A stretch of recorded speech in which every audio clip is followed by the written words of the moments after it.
Hi folks, we are on the dev server taking a look at the F-18 family that is going to be added into War Thunder in the next major update coming in another couple of weeks here.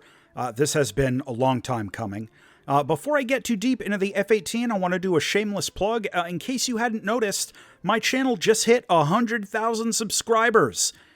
So sometime in the next couple of weeks, I'm going to be doing a 100,000 subscriber sort of celebration video or something. I don't know. I'll come up with something for you guys.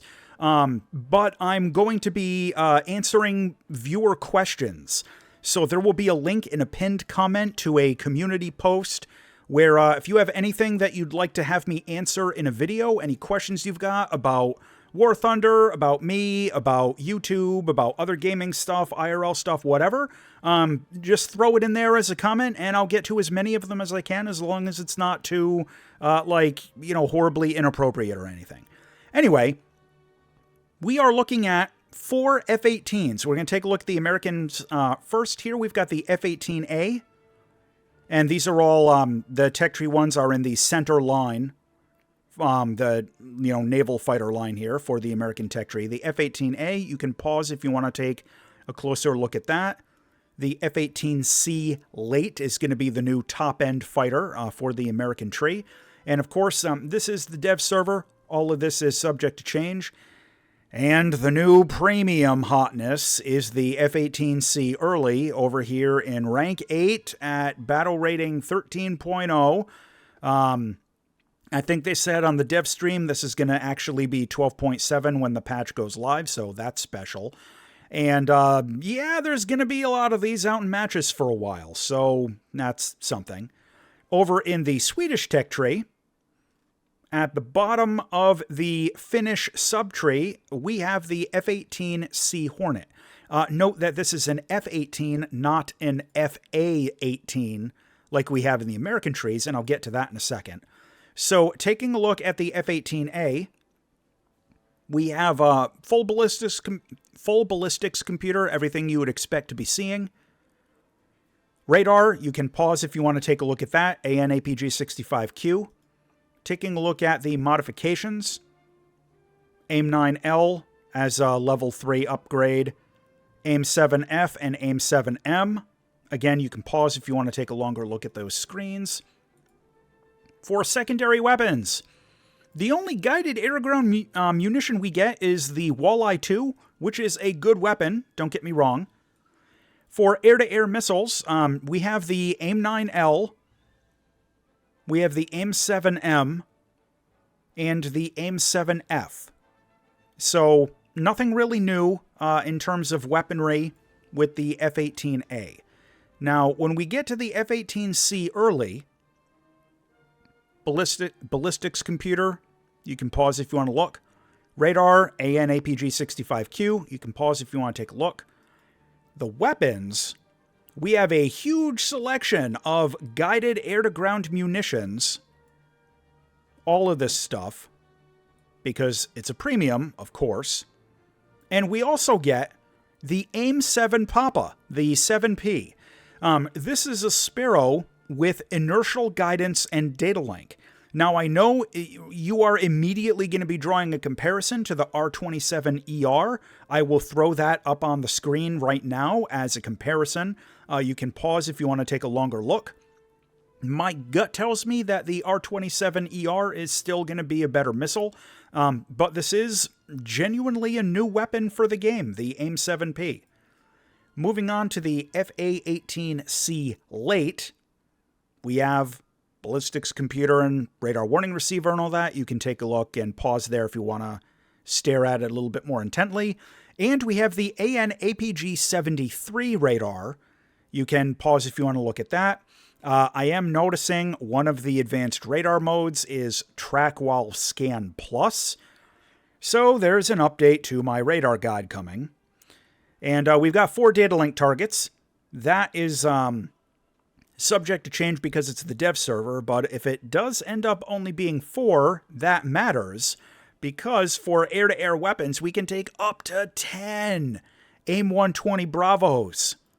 This thing is a spam ram thrower like there is no tomorrow. against the AIM-7P as well, in addition to both the 9 Mike and the 9 Lima for tip winders, and a whole bunch of air-to-ground munitions, dumb bombs, rockets, and guided weaponry and a targeting pod. So, relatively comprehensive set of weapons there. Taking a look at the Swedish F-18C, again, no ballistics computer, no EEGS is limited. I'm not sure if that's deliberate or if that's going to change once it goes live. It gets the AN/APG-73 radar, and for weapons, all you get are the air-to-air missiles. This is a pure air superiority fighter, so no ground pounding with the Swedish F-18C, or the Finnish F-18C in the Swedish tech tree. So, that is what we are looking at for the different versions of the F-18 that are coming in. Let's get this thing into the air.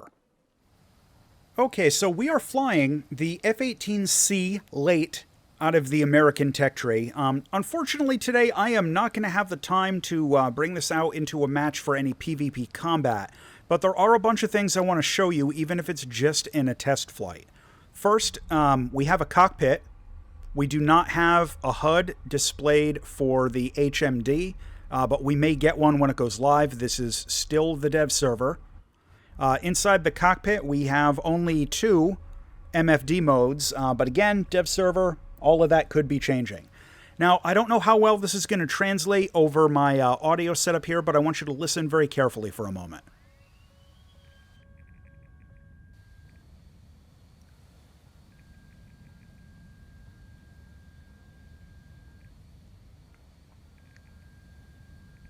Did you hear that beepy squeak when I was in a turn? I am going to have to do some controlled testing to determine if that is an AOA separation warning or if that is a genuine stall warning indication. But I think that's going to be relatively helpful. It's either one of the two, warning us about, a dangerously high AOA, or it's a genuine stall warning sensor. But that is a genuine new feature that is coming to the patch. It's also not clear. I haven't tested stuff like the F-16 or anything yet. This is the first aircraft I'm trying out on the dev server. So I don't know if that's going to be retrofitted onto other aircraft that maybe should have it. But it is an interesting feature nonetheless. Now, the thing everybody wants to see is the AOA limiter button. Now, I want to warn you that that little button you got down there next to your weapon cycler, that is not a Cobra button. It disables safety features in the fly-by-wire system and allows you to depart from controlled flight. It's somewhat inaccurate to call it an AOA limiter button, but that's what everyone's going to call it, and that's probably what I'm going to call it. But what it actually does is it disables safety features in the fly-by-wire, and it allows you to depart from controlled flight. All right, I'm going to demonstrate here in a couple of different ways. First, I'm just going to do a basic horizontal turn. You can see how I'm just doing gentle horizontal turn. You can see my airspeed. It's going down because I'm pulling pretty hard. But nothing really too crazy beyond what you'd expect from a really high, high AOA sustained high G turn in a jet like this. Now, let me skip ahead and regain some airspeed back. Okay, so now I'm going to do that again, except I'm going to turn off the AOA limiter, and I want you to watch my airspeed in addition to the attitude of the plane. All right, hitting the switch. Nothing crazy yet, but right about here, look at the air. Oh yeah, right there. That jolt.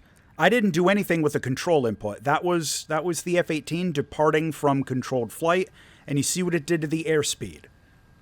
All right. The problem is that it allows, when you turn that setting off, it's going to allow you to pull a high enough angle of attack where the bottom of your aircraft becomes an air brake against the relative wind, against the oncoming air that you're flying into. So it will allow you to pull some, really insane flippity-doo maneuvers, and that is a technical aviation term. Don't question it. However, the cost is going to be your airspeed. All right, let me do a vertical one here. I'm going to turn off the AOA limiter, and I'm going to leave the afterburner on, and I'm just going to use the keyboard input to pitch up hard and do a flippity-doo. Everything's fine so far. We're fine. Check the airspeed. Look at that.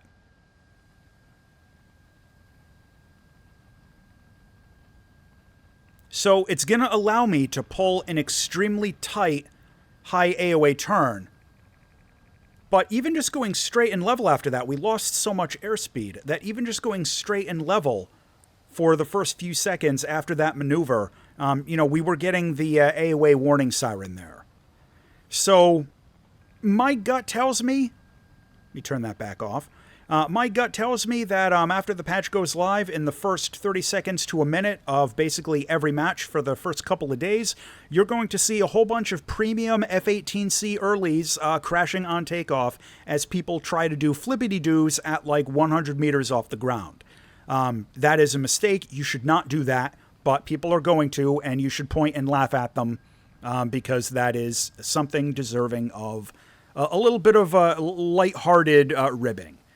Anyway, I will have full reviews of the new aircraft when the patch goes live. I'll probably have a poll up deciding what order to do them in. Make sure you are subscribed to the channel so you don't miss that. And also make sure you don't miss my 100,000 subscriber little celebration video coming up sometime in the next couple of weeks. As always, thanks for watching.